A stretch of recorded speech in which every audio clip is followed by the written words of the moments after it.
CM University. We are here with Matt. Matt has worked with Coach D, absorbed his wisdom, and is a guy who's been on a journey. He's here to talk to us today about things he learned, changes that he went through, and ultimately the development that happened within him that's allowed him to have a more abundant and more successful outcome. How are you today, Matt? Thanks for joining us. My pleasure. Alrighty, brother. So the first question that we got for you is, can you help us understand where you were at, what was going on when you got to know Coach D, and help us understand some of the changes that you went through in your life? Okay, before I started training with Coach D, I had a lot of experience doing cold approach pickup, and I struggled with what's commonly referred to as testers versus investors, or level 2, level 3 girls versus level 1 girls. Basically, the only girls that I could be successful with are girls that are like the type of girls that'll give a guy a chance, and they don't require as much stimulation, and you could have more of a dry, boring game and get away with it. Right. And fortunately for me, those are the girls I prefer. But unfortunately, the hottest girls are usually testers, and the youngest girls are usually testers, not investors. The younger they are, the more they're likely to test you, and you're going to have some pizzazz to your game. And the younger girls, the hotter girls also tend to be more towards level 2. Level 1 is more like humdrum, boring type of shy, quiet, nerdy girl. You're stimulating them simply by being present and speaking with them. There's enough emotional stimulation to get the job done. But with younger, hotter girls, you're going to bore the shit out of them with that type of game. You're not going to get anywhere. It's going to run dry, and it's not going to be enough. And this is where I struggled massively, and where working with Coach D made a significant difference in my game and results. All right. So it sounds like many, you had to awaken to some of the deeper aspects of how we have to shift our personality, learn how to be more expressive, bring our own energies out. I think it's a very rewarding thing to become aware of, right? Because there's a lot you can, of course, do. And more broadly, improving our communications. So I always found that cold approach is the real era of what's really going on within it. Matt, talk to us about in your journey coming up to where you were. What do you think didn't work? What are some things that you tried that you weren't really a fan of? Perhaps you think weren't a useful use of time? Can you help us understand what that was like for you? Before I trained with Coach D, I had not just a lot of experience doing cold approach, but a lot of experience studying game. Studying, going, paying for seminars with RSD. I did 3 hot seats with them. I never did an actual boot camp with anyone, but I did 3 hot seats with RSD. I've read 5, 6, 7, 10, 15 books on the subject matter. I don't know. I put a lot of time and effort into studying game. All right. Obviously, you're going to learn a lot if you do that, but just because you're reading a book or taking a course or going to a seminar doesn't mean you're going to be given the tools you need that are going to work for you specifically. Working with Coach D stood out to me because he's exceptionally good at understanding your particular sticking points and what your issues are. I had some inner game issues that he was able to spot that I'm willing to bet that no other coach would have been able to spot. I was quite shocked. One time he said to me that, that I'm like lazy and I don't feel like I should have to work this set. I have this like certain entitlement, which you would think would be good for getting girls. Like that entitlement would be useful because it's a good inner game concept, but it was actually manifesting as an unwillingness to really work the set. And as soon as things got a little challenging for me with shit tests or lack of compliance, I would kind of just fold, and or I'd get angry and irritated. And what Coach D is exceptional at doing is several things, but one of the other things is that he was able to spot this inner game issue for me, this reluctance to actually put some effort into my game, to put some emotion behind it, like you had said, to put some more energy and zest and pizzazz into it. And then, he's able to do it in a way that works, which is pretty fucking important because it has to work. So anyone can teach a guy to be more masculine or more dominant, but it needs to be done gracefully, and it has to fit into the context of the situation. If you just go caveman style and try to be too domineering, it's not going to work. So the guy could, build up courage and say they're not going to take any shit or have a strong frame.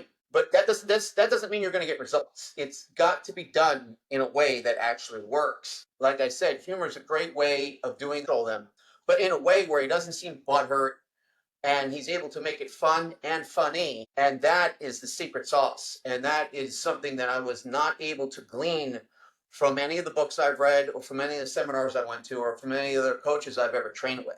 Yeah, there's something about like the unforgiving environment of New York City, I think that pushes a guy to get like really, really deep into the nitty-gritty of like, why isn't this working?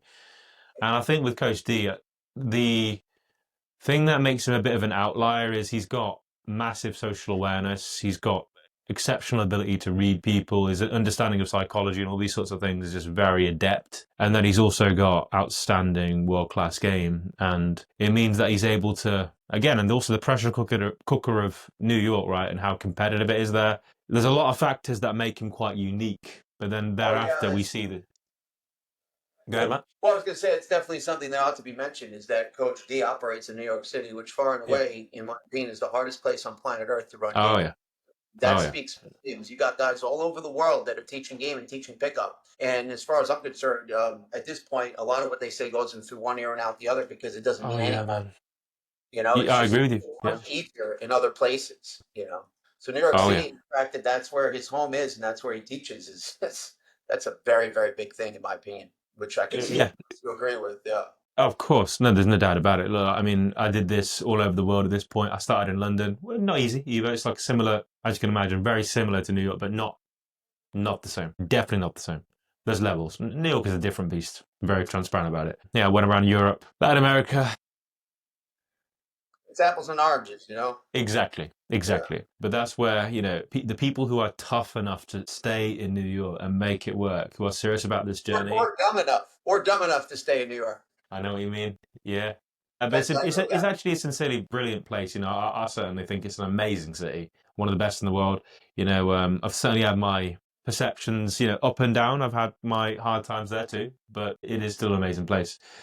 All right. So I guess a question that I'll put to you, Matt, is there a specific breakthrough or transformation that happened to you after you've absorbed these things? You really took them on board. How did it change your perspective? I know you touched on something interesting about how, like, a lot of the, if you like, game advice that's really out there. Yeah, after a certain point, guy like you's been around the block. I've been around this a while. A lot of this shit just doesn't even work anymore. I'm curious to hear your take. What do you think?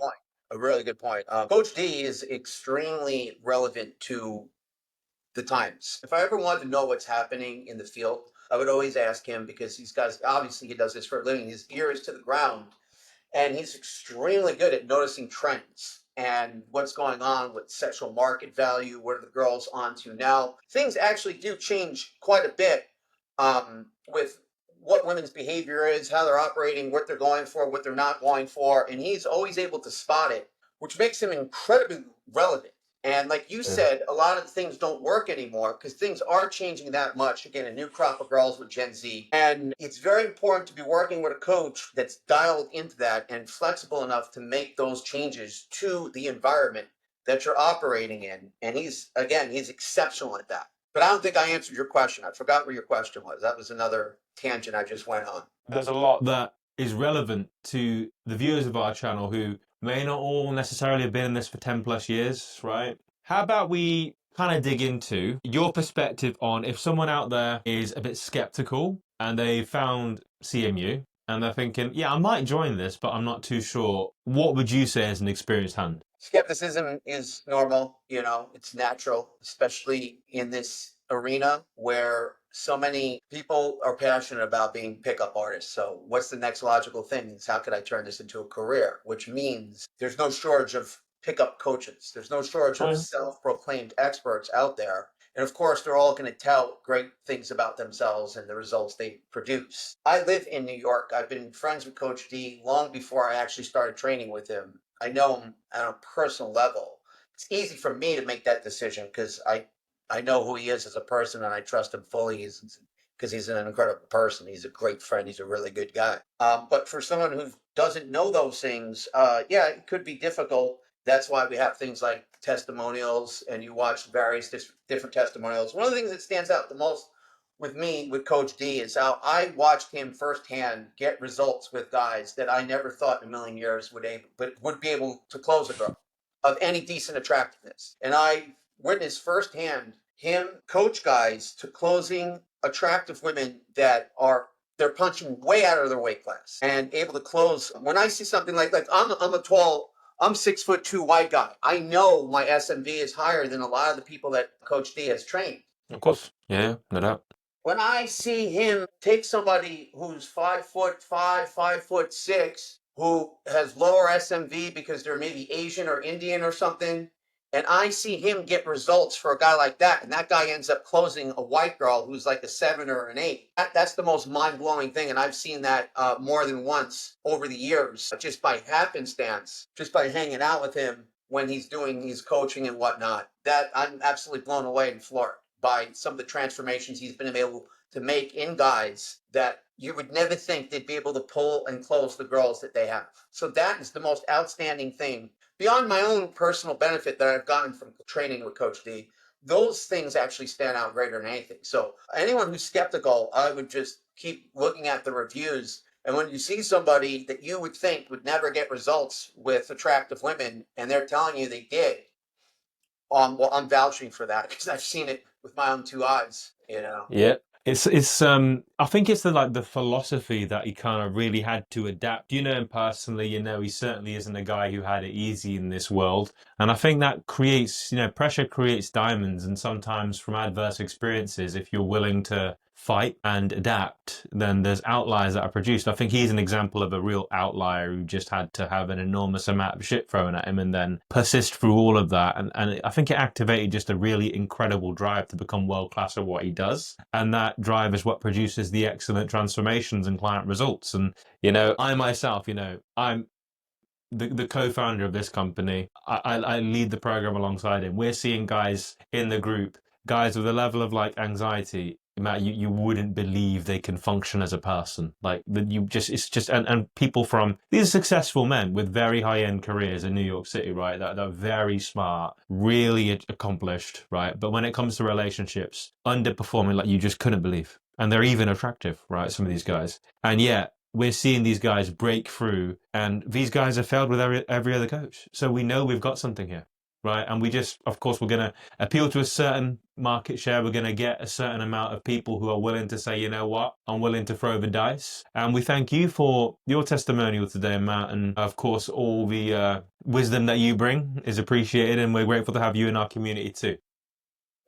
Thank you, Matt, for coming on today. And CMU University, if you are on the fence, you can listen to this and be assured that we're serious about this, and we're building a movement and a brotherhood. And what we want from you is, if you're sick of being invisible and you're sick of staying low, and you want to really go out there and step up your life and step up your outcomes, like, comment, subscribe, follow this movement, get serious, and we're going to achieve some incredible breakthroughs this year.